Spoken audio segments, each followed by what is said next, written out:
A SpaceX Dragon capsule has returned from the International Space Station ISS with an unusual crew, one composed of mice rather than humans.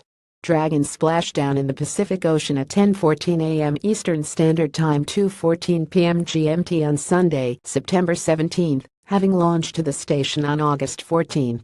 Dragon is currently the only vehicle that can return cargo from the ISS to Earth. The spacecraft is often used to transport experiments and other equipment back to our planet. This time around it carried mice from NASA's rodent RESEARCH-9 study, which has been looking at how microgravity affects mice. Often mice on the ISS are euthanized after experiments, so it's nice that these ones managed to come home. The purpose of these mouse experiments is to prepare for human missions to Mars. By studying how microgravity affects blood vessels in the brain and eyes, we can find out how the vision of astronauts might be affected on long-duration missions to Mars. These could have travel times of about 8 months. Rodent RESEARCH-9 also looked at the effect of weightlessness on tissue degeneration in hip and knee joints.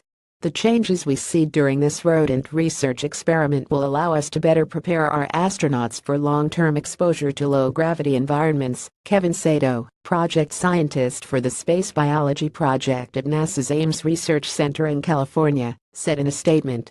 Astronaut Scott Kelly using the rodent research facility on the ISS in 2015.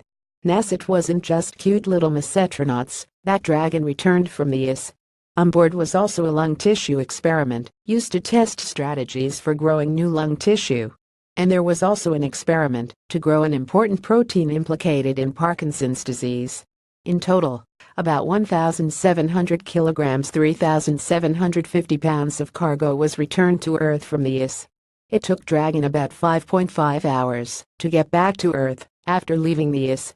It was retrieved by a recovery ship just off the coast of California. This was the 12th Dragon cargo mission to the ISS by SpaceX. The company is going to be in the news quite a bit in the coming months, with a planned launch of its new heavy-lift rocket, the Falcon Heavy, scheduled for later this year, and an inaugural launch of its manned Crew Dragon spacecraft expected in summer 2018. Dragon pictured at the ISS before it returned to Earth. NASA.